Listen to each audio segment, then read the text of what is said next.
I know how to do intros. So this is a podcast. What are you doing, Malik? That's for tequila. Oh, really? Yeah, let me get you another one. Okay. This is E-Commerce Brokers Podcast. I'm George. No, that's not what it is. This is the George Moulos Podcast, and I'm George Moulos from E-Commerce Brokers, where we help people buy and sell businesses. On this podcast, we have Daniel Vogler. He's a German entrepreneur who's had a lot of success in the online world, and he's actually a good friend of mine. We've known each other for a couple of years. We go on daily walks together to do our cardio. So we're old friends, but I'm going to go through everything that he's done in the business world and other things. Before we do that, we're going to get comfortable. We're going to try new E-Commerce Brokers tequila. Epic. To loosen up a bit. So, a little bit for you, and a little bit for me. Cheers. Salud.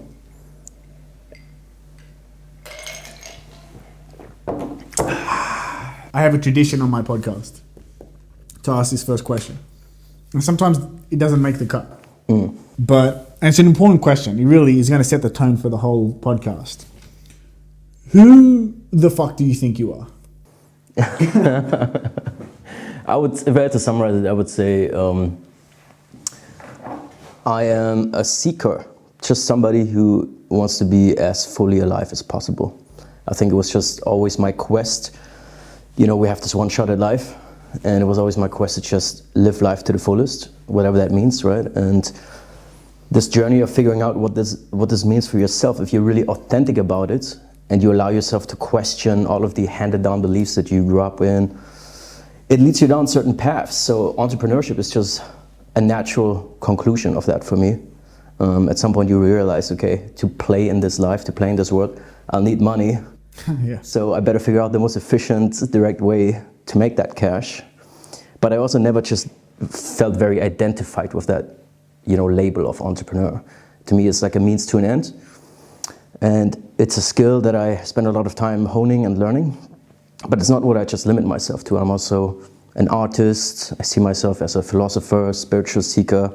I've done ayahuasca. I'm always trying to broaden my horizon and seek new experiences, if it's living in different countries or learning new hobbies and instruments. I also see myself as an artist and musician. So I think fundamentally just an explorer and seeker. That's a good answer. I think more than any of my friends, and I think I've said this to you a few times, you are the most artist type entrepreneur I've ever met. Right. Thanks, I guess. I knew you for 3 years before I even knew your first kind of venture in the entrepreneurial world, which was through art. Can you walk us through that? Yeah, I guess at the time when I started my first business, I was 20 years old, and I had always had a big interest in drawing and painting. I've done it ever since I was a child. And then I got, at the time that I was 20, it was like the time when blogging was just really beginning. In the 40s. It feels like fucking ages ago, man. Yeah, blogging was just happening, and I remember I started following this guy called Smart Passive Income. Okay. It's a blog by a guy called Pat Flynn. Actual blog, like a It was a blog back then, and now it's a big podcast as well. This guy's, he's really big, and he helped me realize, oh wow, there is options now through the internet. So bloggers were kind of at the time what now YouTubers are, like content creators. And this guy was talking about how he's monetizing, his website. And it got me really interested, realizing, hey, times have changed. Even if your parents, your teachers mean it well with you and try to advise you to do certain traditional career paths, they really, most of the time, have no idea of how times have changed and what new opportunities we have today. So I remember waking up to all these realities and opportunities of being able to reach anyone online and being able to monetize that, and all the vast, opportunities that gives you. And naturally, one of the first opportunities I thought of was if I could sell my art. So at the time, I had just moved from Germany to California, and I was a poor student, and I started a website where I was basically creating blog posts about my paintings, describing the philosophical kind of description, the philosophical meaning behind my artwork, because I think as a true artist, you're always trying to communicate something.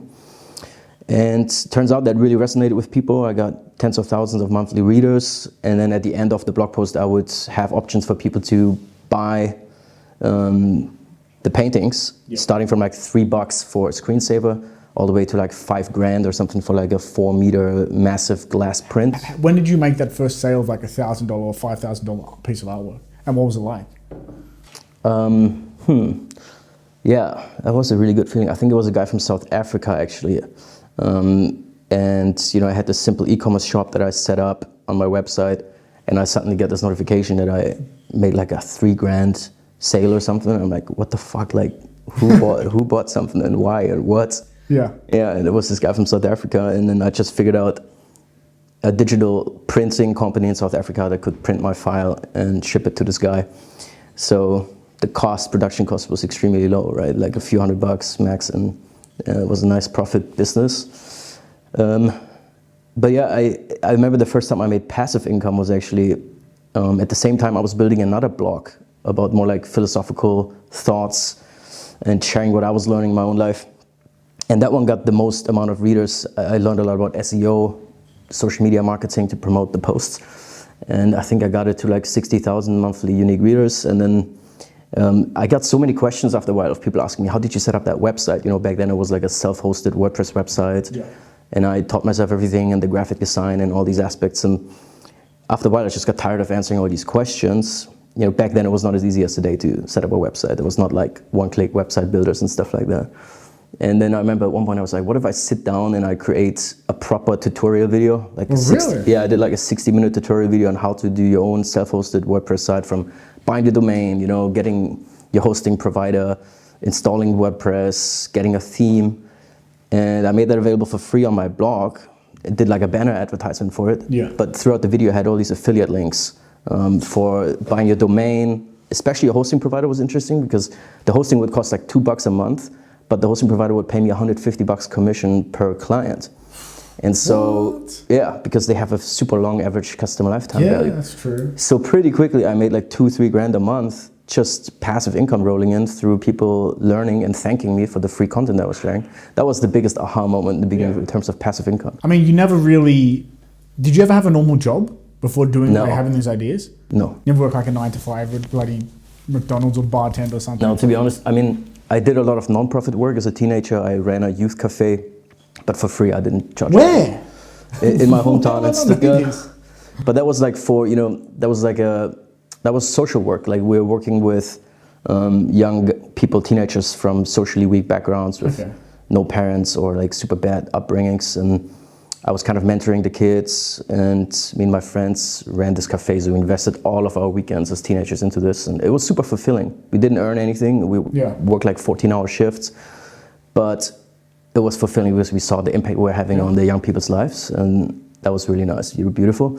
But then luckily I just recognized very early, hey, I think being realistic, entrepreneurship is the path I want to take. You know, I picked certain criteria in this, I think when you're young, you see this vast opportunity in front of you, like these unlimited amounts of jobs or businesses you could start. And the hardest thing is limiting these options for yourself. Yeah. And I pretty early told myself when I was around 19, 20, I'm like, hey, for me, I know it's now possible for the first time to be location independent, to have income streams that are not tying you down to one location geographically. So I need to go for this. So I said, I'm not going to look at anything that doesn't allow me to be location independent. So I would never even touch a job. But I just knew I had to find ways. So I only looked at business models. I also wanted the freedom to be my own boss. I knew I would be a shitty employee. So I knew I had to figure out how to be my own boss. And so I only looked at business models that would allow for this. And I think that really helped me to focus. And I realized early, I was actually at university for psychology, and I dropped out early because I realized these things, to be a successful entrepreneur, you can only learn by practice and through failure. You cannot learn this in theory. Even at university, you learn from people that are, you know, theoretics and have no practical experience.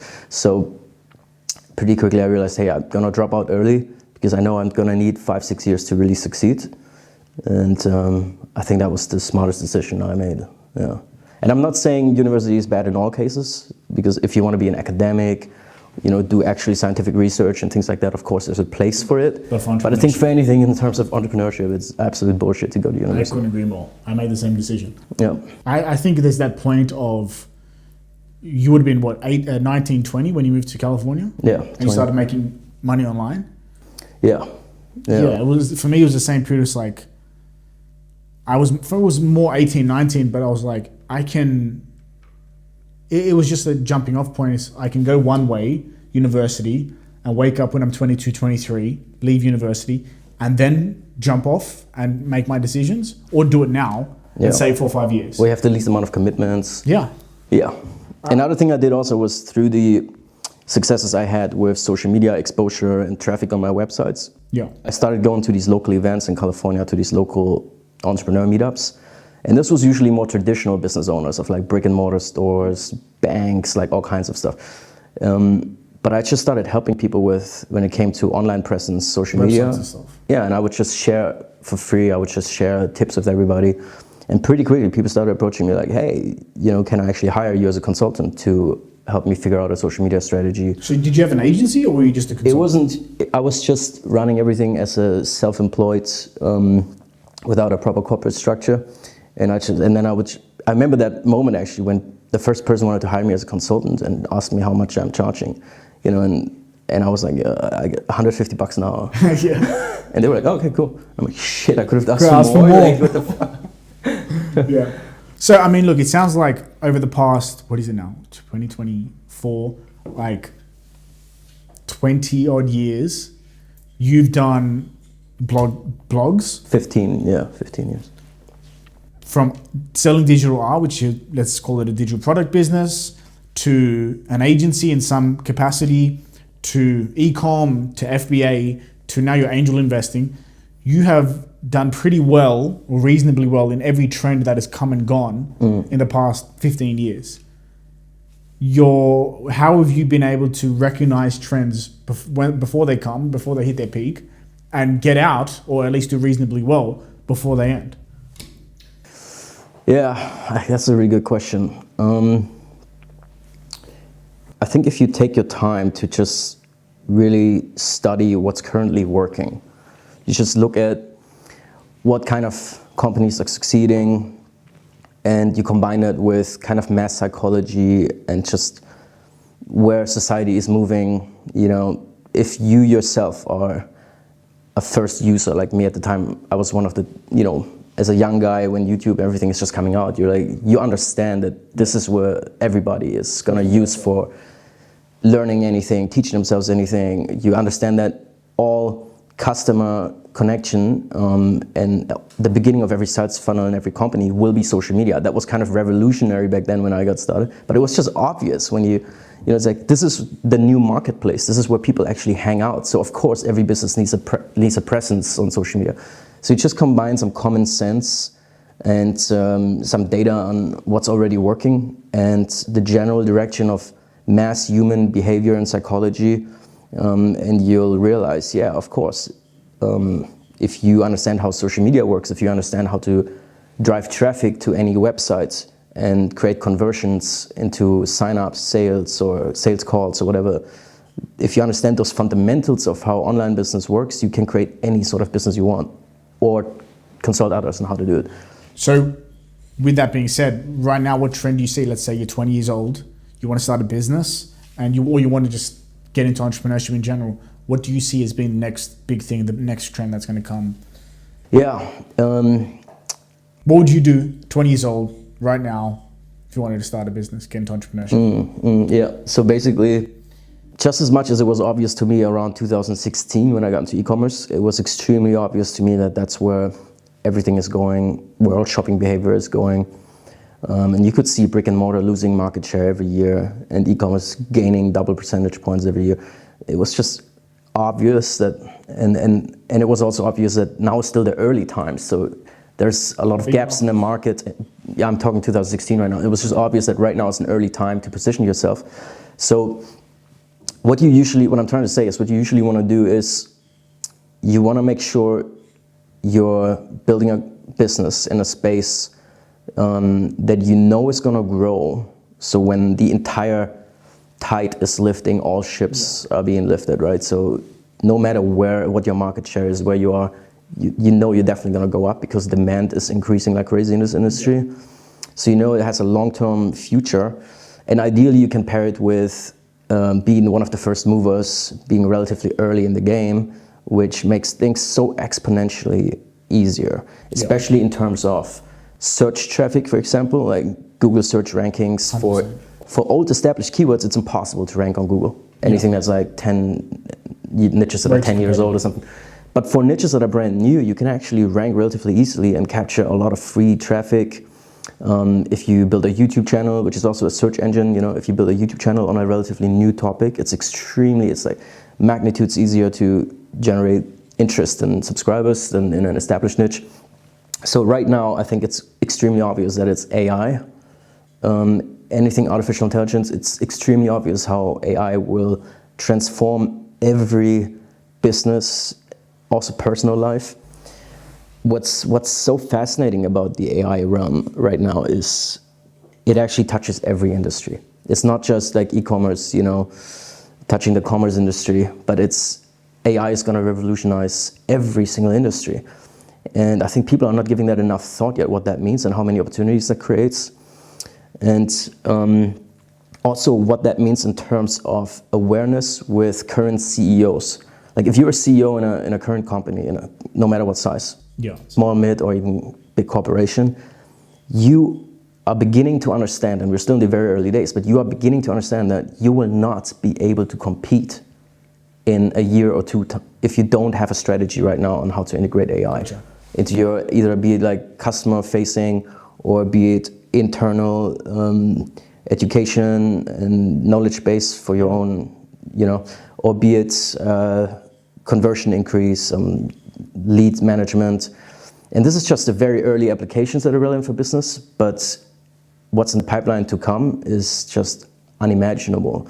So I think anything within AI has extreme potential right now, and it's extremely easy to get going and to have conversions to sales. For sure. I mean, I see it even with making content. Yeah. Now, I mean, with the videos from OpenAI, the video, text to video AI is insane. Yeah, the brand new tool, Soma. It's ridiculously good. Yeah. So if you had a video agency where you help people film and edit, there where you might have needed a team to do like an animation or just editing raw footage, now AI can do a lot of that. And it can it's not just text to speech, but you can say, hey, this is the footage we have, add to that, which is insane. That's used to be like a $500 to $1,000 job to get someone else to do. Yeah. So even as simple as starting an agency now is so much easier. I mean, I remember, I think it was end of 2022, there was just a flood of people creating like thumbnails with AI.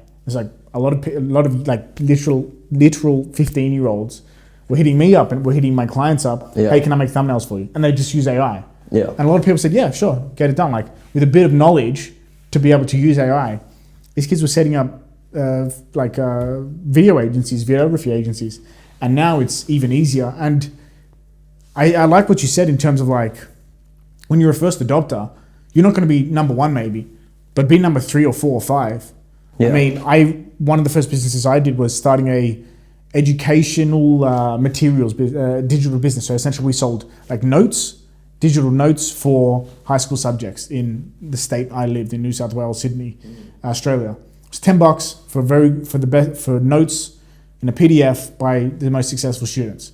At the time in 2016, everyone just had textbooks worth like $600-700. Yeah. So to think, oh no textbooks that I need to learn in class, read all the textbooks, summarize, write it down, then type it up, and then like summarize for the last test. No, I'm just going to buy the best notes from the best students from last year. Yeah, that makes sense. And then that business I was one of the first movers. I was probably the first mover to do that. 6 months later, someone else did it. And then by like the time I sold that business, I was like number 4. But it did like 70K, and I was a bloody like 18 years old. So I was happy to be 5th, in a tiny industry like that. Yeah.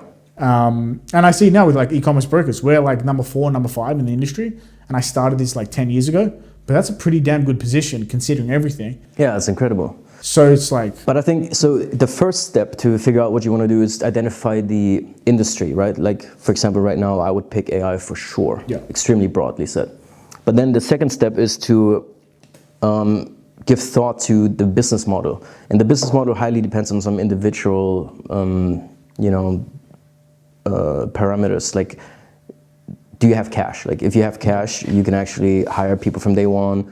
Could you even develop a software tool that interfaces with a lot of these large language models?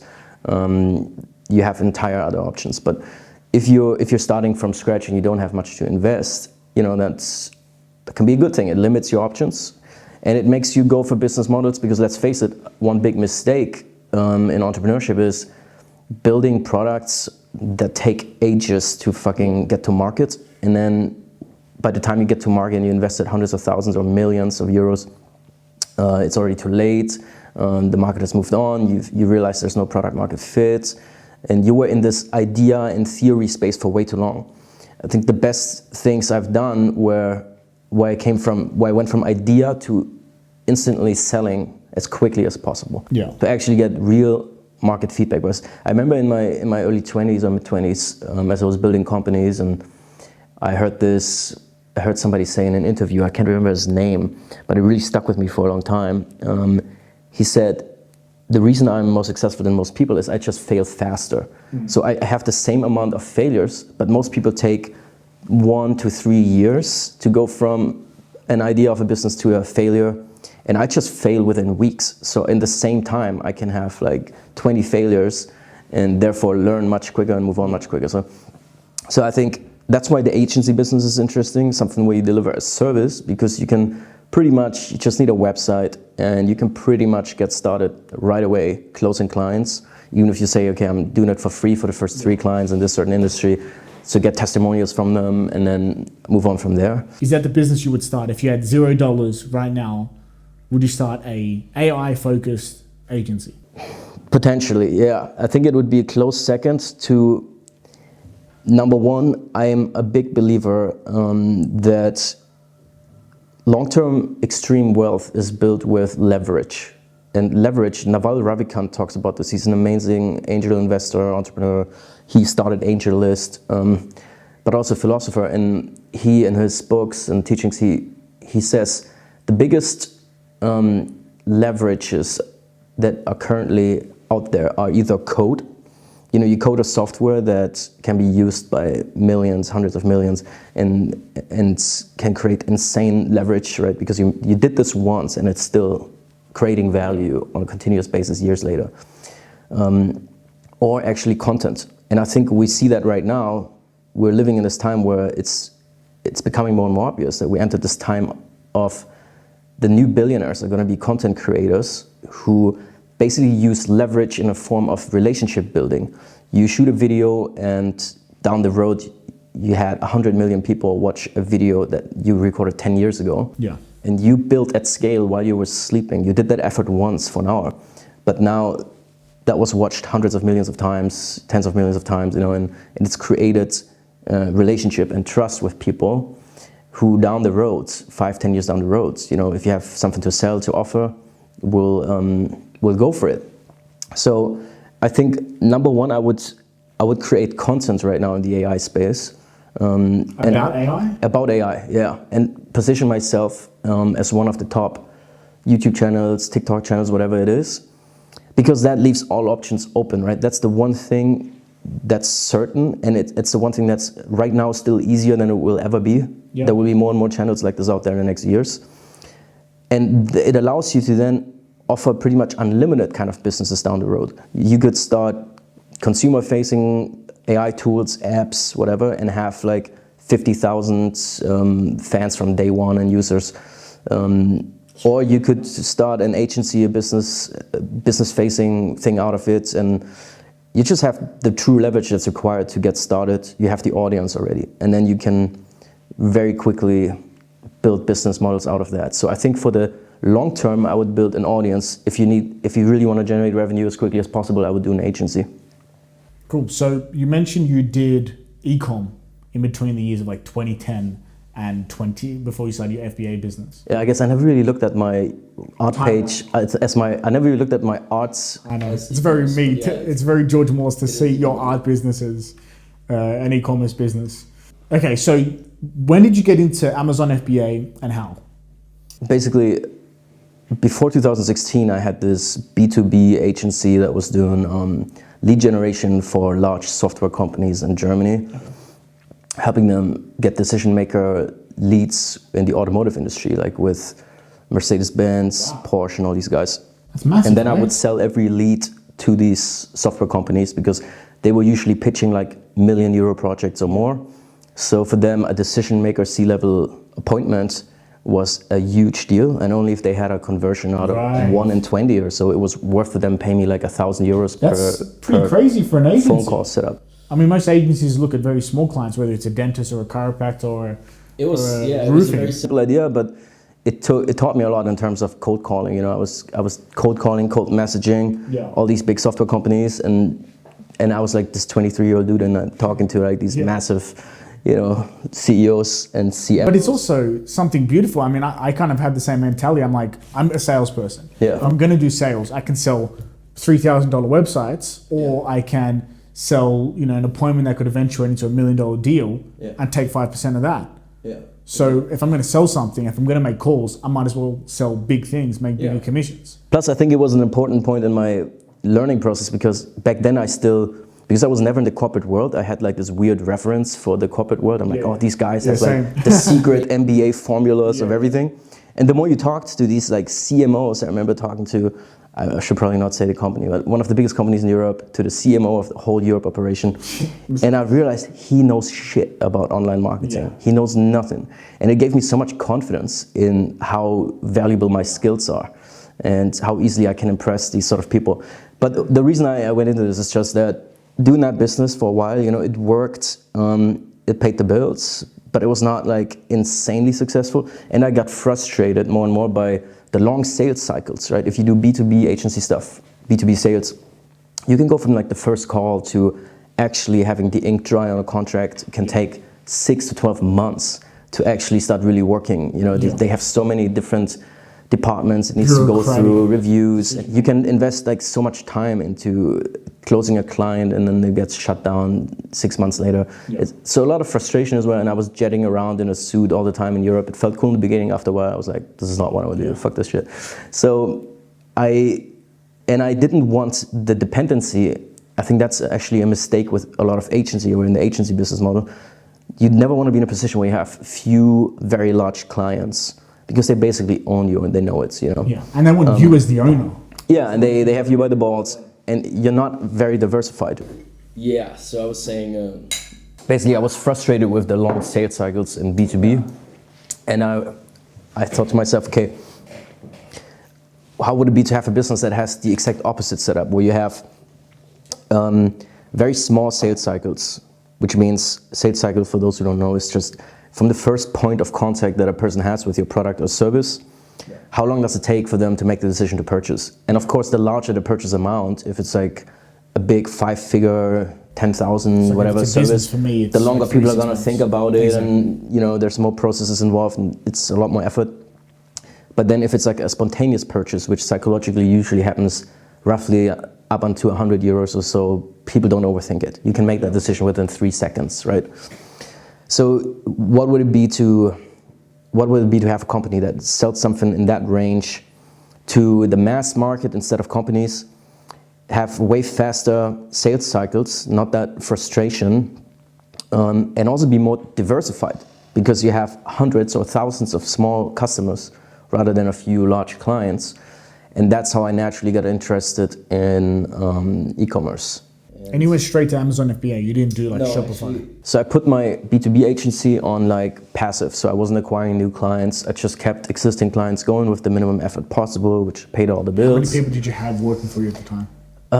It was small. It was maybe like 6-7 college students or something. Nice. Then I ventured out experimenting, and for me it was obvious that while I'm learning the ropes, I want to sell digital products. because I have no upfront risk, I have no inventory headache, no logistics problems, infinite scalability. So I discovered that you can sell books on Amazon, Kindle. Okay. And back then, I think this was 2014, 2015. I was buying books myself on Amazon, and Kindle was not that old yet. And I saw there's a big opportunity. So then the only question became, if you create books, how can you create books at scale to make this an interesting scalable model if you're not an author and you don't want to write a book for a year? So I did some research and I discovered that the one thing that is not protected by copyright is recipes. Okay. Yeah, recipes cannot be protected by copyright.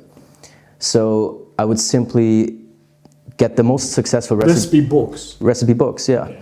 So I would get the most successful recipe books from the US in a certain niche. Like a Jamie Oliver like book can't be smoothies, copied. like green smoothies, Okay. or healthy, whatever, keto. Right. So like a Jamie Oliver book where it's like story plus Yeah. recipes can't be copyrighted, or if it's just Well, the stories would be copyrighted for sure, but The recipes cannot be copyrighted. So, but that so I realized, okay, this is an interesting opportunity. So I would find markets where I saw was a lot of demand happening. Then I would buy the top 5 best-selling books in the US, for example, on that topic, like green smoothies, the top bestsellers. Then I would hire someone, a freelancer, to translate it all to German.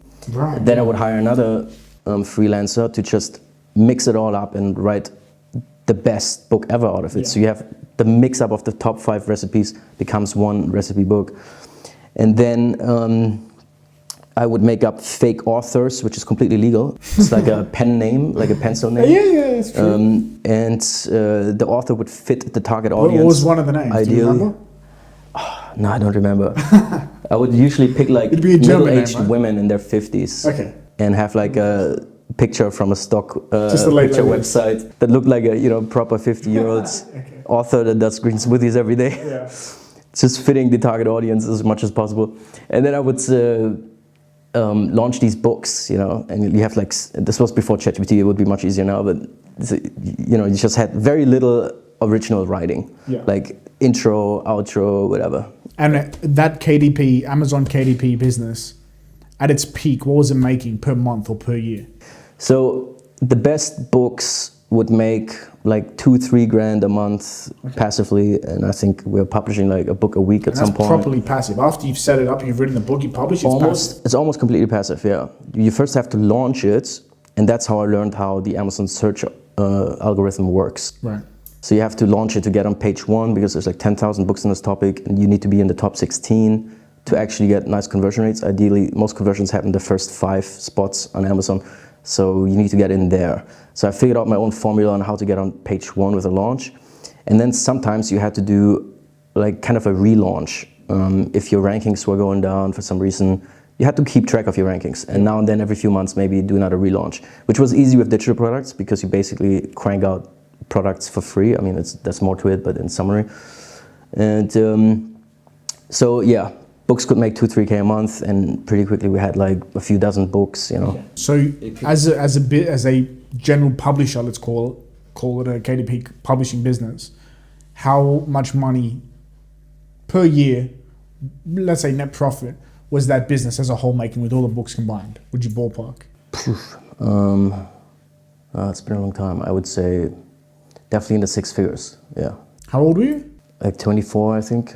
That's pretty good.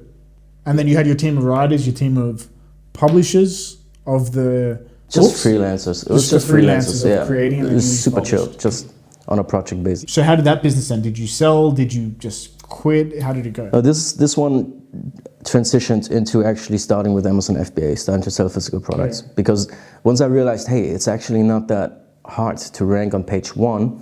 And what people need to understand is the hardest thing when you launch an online business is getting eyeballs on your offer, right?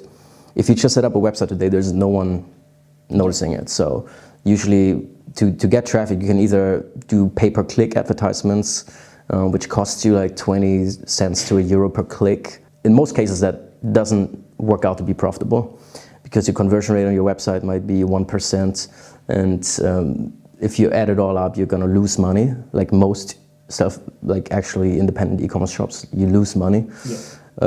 Unless you already have a way to get free traffic through amazing search engine rankings or through content or something, it's hard to make that profitable.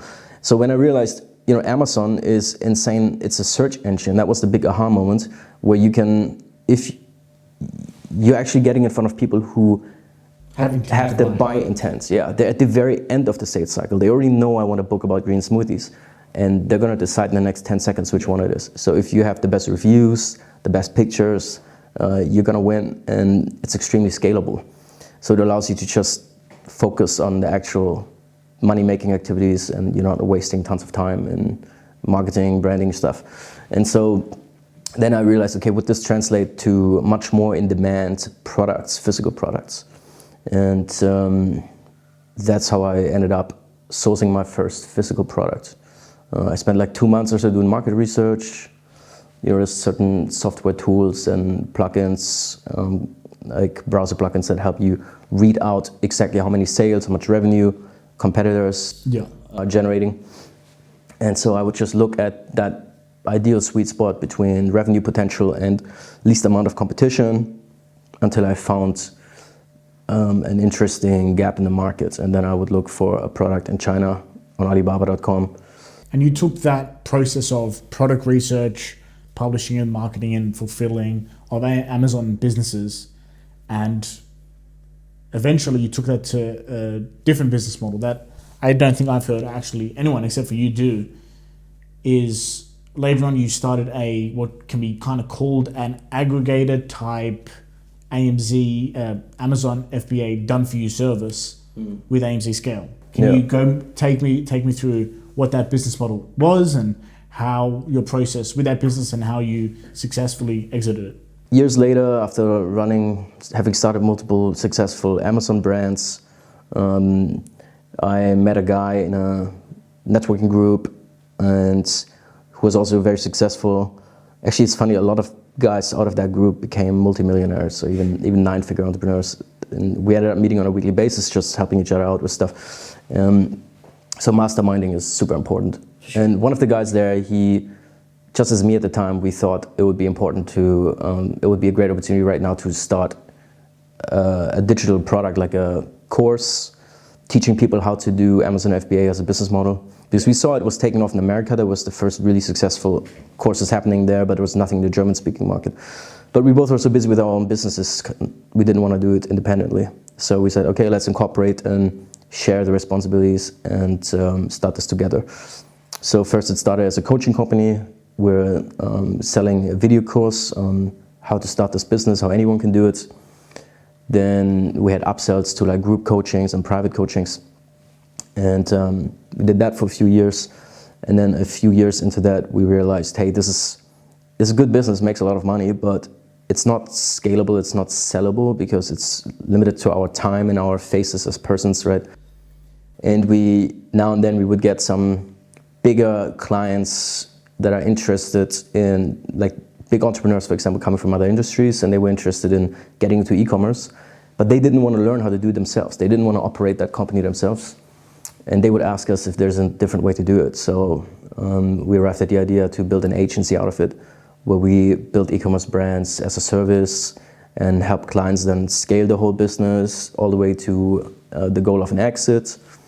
And also then rolled out lots of services on the way there, like inventory financing, all kinds of things. And that was also perfectly timed with the 2020 extreme explosion in e-commerce. Yeah.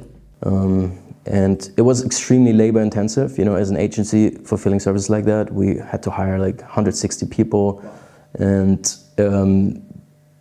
it was an exciting, crazy time. Yeah, that's startup. Yeah, that's proper startup. Yeah, you have to know if you're ready for that, because that's a whole different level. Yeah.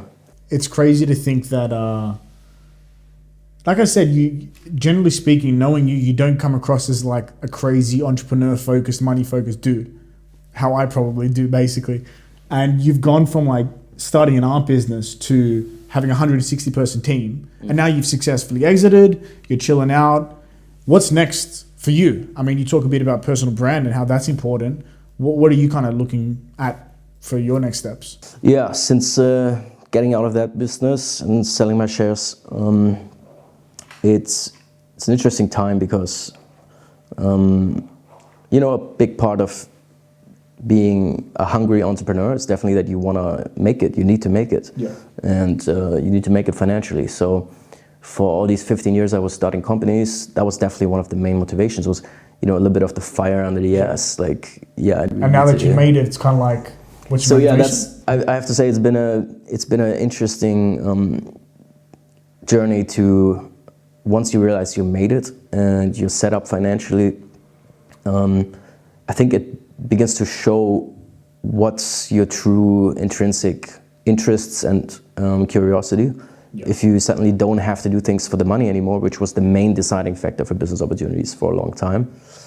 But suddenly it changes. It's like, hey, okay, business opportunities come by, and for me at least, I also know a lot of entrepreneurs who are different, who continuously, I feel like they would never arrive there.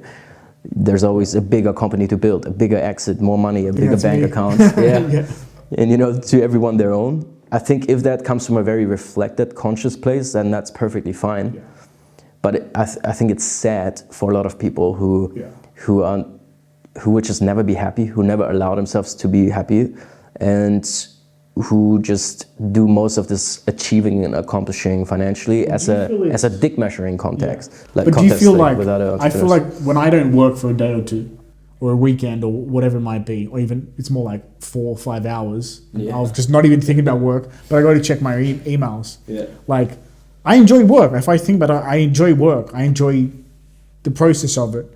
And for me, when I stop one business or I sell one business, it's immediately like, I think like when I went to Mexico and I'm there, I'm like, I kind of finished one business. I'm there, I'm like, I can see pina coladas on the beach for a day, but like, I want to do something. I want to build something next. And I, of course, wanted to be, I think it's also like a competitive thing. And I've said this to you in the past, like, this kind of break you've taken from working insanely hard, I would struggle to do that quiet, I think, which I think is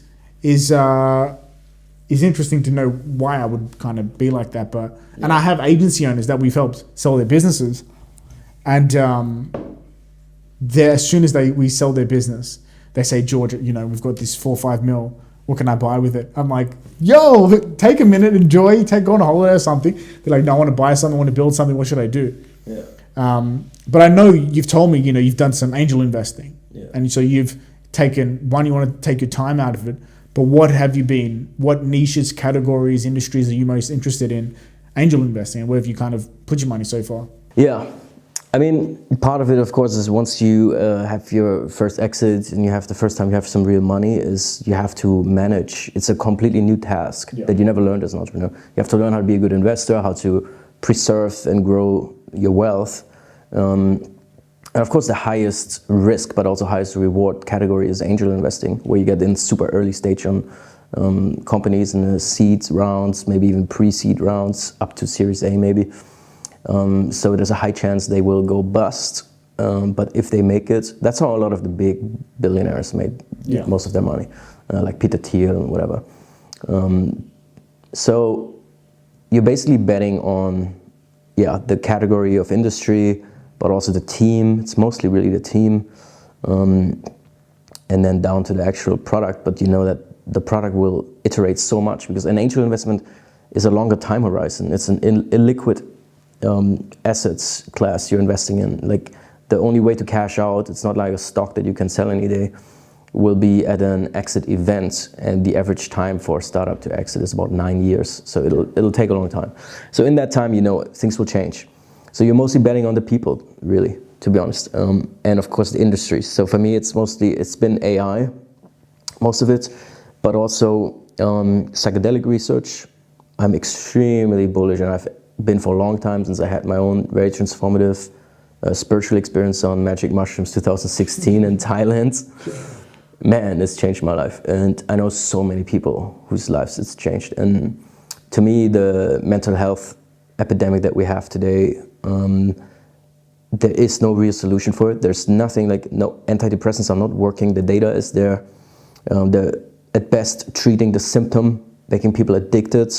They're not really healing the root cause. And so these businesses you're angel investing in, the psychedelics ones, they're researching about psychedelics for mental health use. Yeah, that's the most exciting category for me, to be honest, where it feels like heart conviction and money interests align. Yeah. So yeah, there's been players in the field that I've been following for 10 years who were non-profits, and then suddenly it's a tough category because you have to jump through all the processes of FDA approval to get a treatment and a medication approved.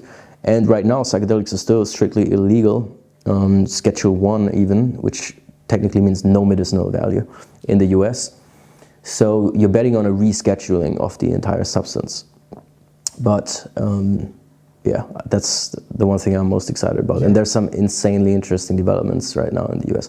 And I think that can really make a massive positive change for humanity, to heal trauma, heal PTSD, heal depression, proper healing, you know. And the data shows from the latest phase 2 trials that 68% of treatment-resistant depressed people who did this 3-month therapy that was psychedelic assisted ended up completely healed without having 0 symptoms left of depression.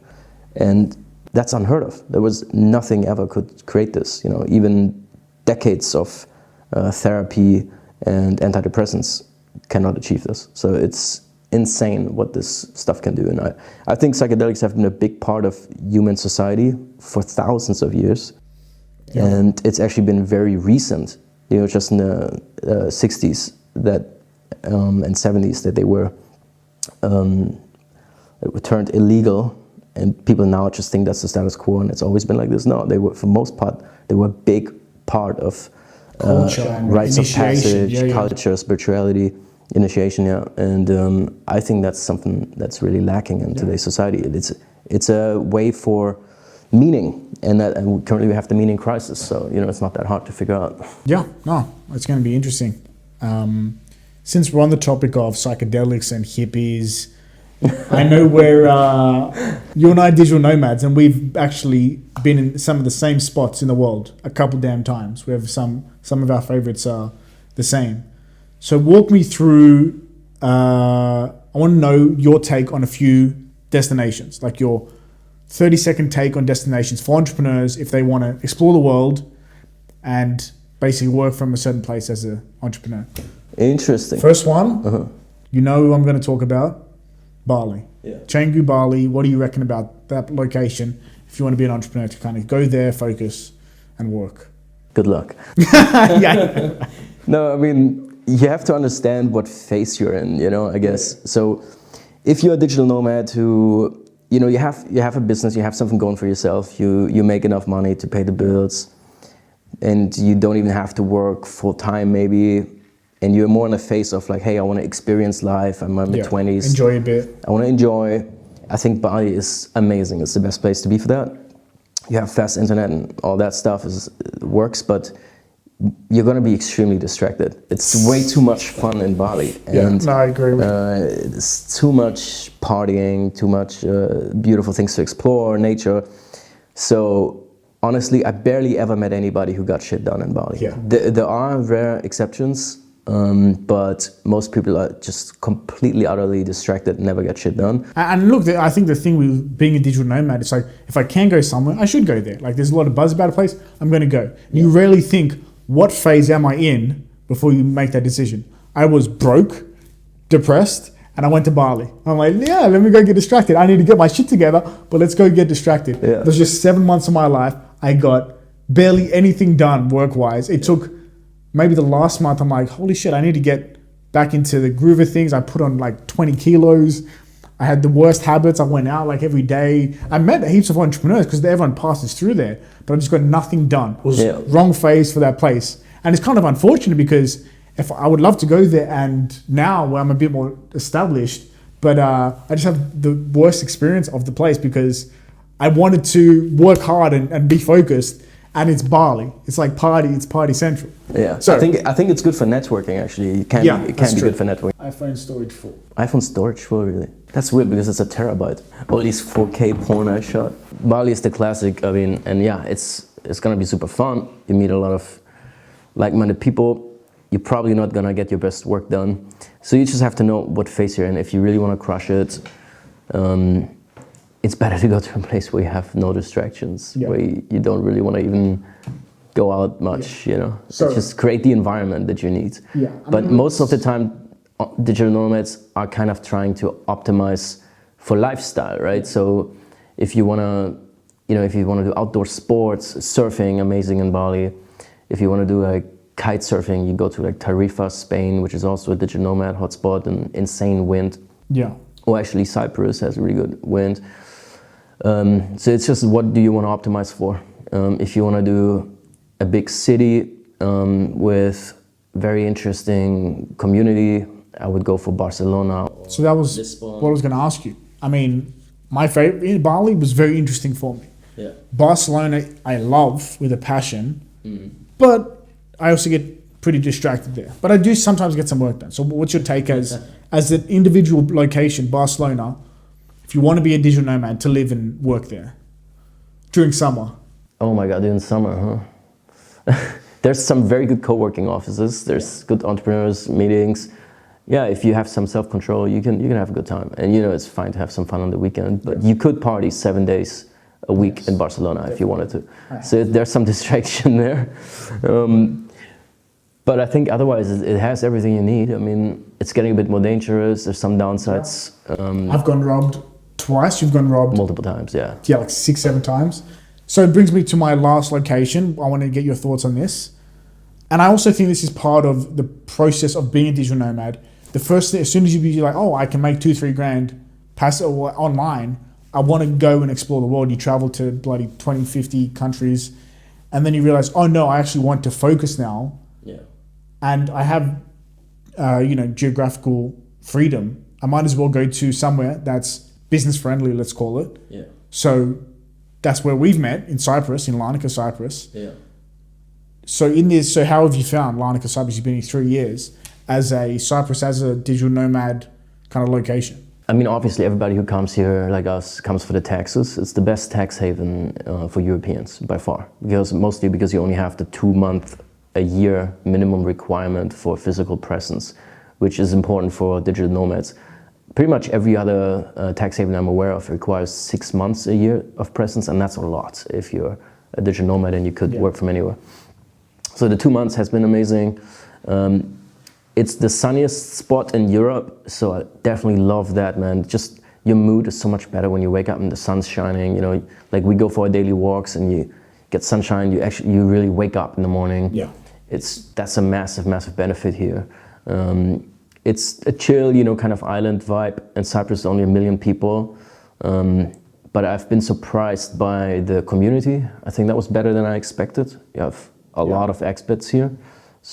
But it is quiet. I mean, it is quiet, yeah. At the time when we're here, we're usually in a monk mode. Especially in the winter. Like usually I don't spend winters here. This is the second time I spent a winter here. And usually in the winter I would leave. I think Cyprus is the best place to be in Europe in early spring, March, April or something. Yeah, because everywhere else is freezing. It's the warmest spot in all of Europe. So that's when most people who have a Cyprus base will come here. In the summer it gets almost too hot. So it's in the summer, everything in Europe is beautiful, so you want to be somewhere else. And then again in the fall, like October, November, you still have 30 degrees Celsius here when everything else starts getting extremely cold. So that's kind of the best place to be in Cyprus. Yeah, I like it, but I could never see myself spending more than, I don't know, maximum up to 6 months a year here, probably less, yeah. Earlier you mentioned, and it's kind of a trend, you've mentioned a couple times, you've taken English-speaking countries' business ideas to Germany. Yeah. Multiple times, or at least you've taken the idea. Would you recommend that as kind of a idea base for someone who's in France, in Germany, in a non-English-speaking country, or vice versa, to take kind of as a process of idea generation to kind of bring ideas that are working in other countries to their country? Definitely, yeah. It's the most surefire way because the biggest problem when you have a new original idea is, you know, the time and energy it's going to take you to figure out if it works, if there's a product market fit. And if you can see someone else is already successfully selling it in a different market, you know there's demand, you know, it's validated. And then you know it's worth your time much more. I mean, if you just want to do something that with the highest probability to succeed and make money, that's what I would go for. Of course, I mean, it depends. If you're looking for fulfillment, you might want to look for more alignment with your personal interests and whatever. But if you're just looking to make money, that's an amazing way to do it. And there's some brothers in Germany who are billionaires. Yeah, I was all they do is this. They've done this all the time. People like Yahoo. Yeah, when eBay came out, they ripped that off and did the German version, and always betting that they just sell it to the US company when they are ready to expand. And they've done that multiple times. With a bunch of different, when Facebook, I think it was, MySpace even, when MySpace came out, they did StudiVZ, which was like the German version of it.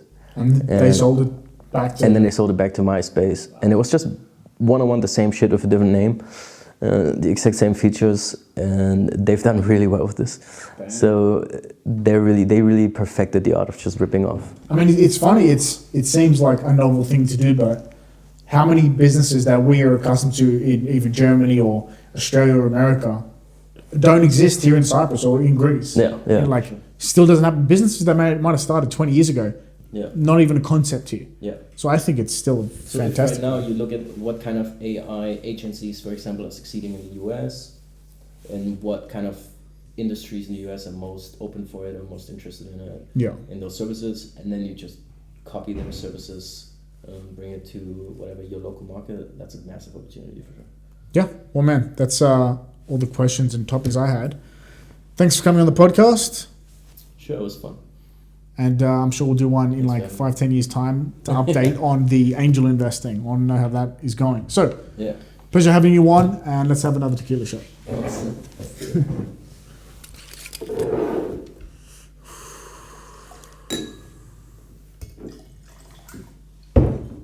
Salud.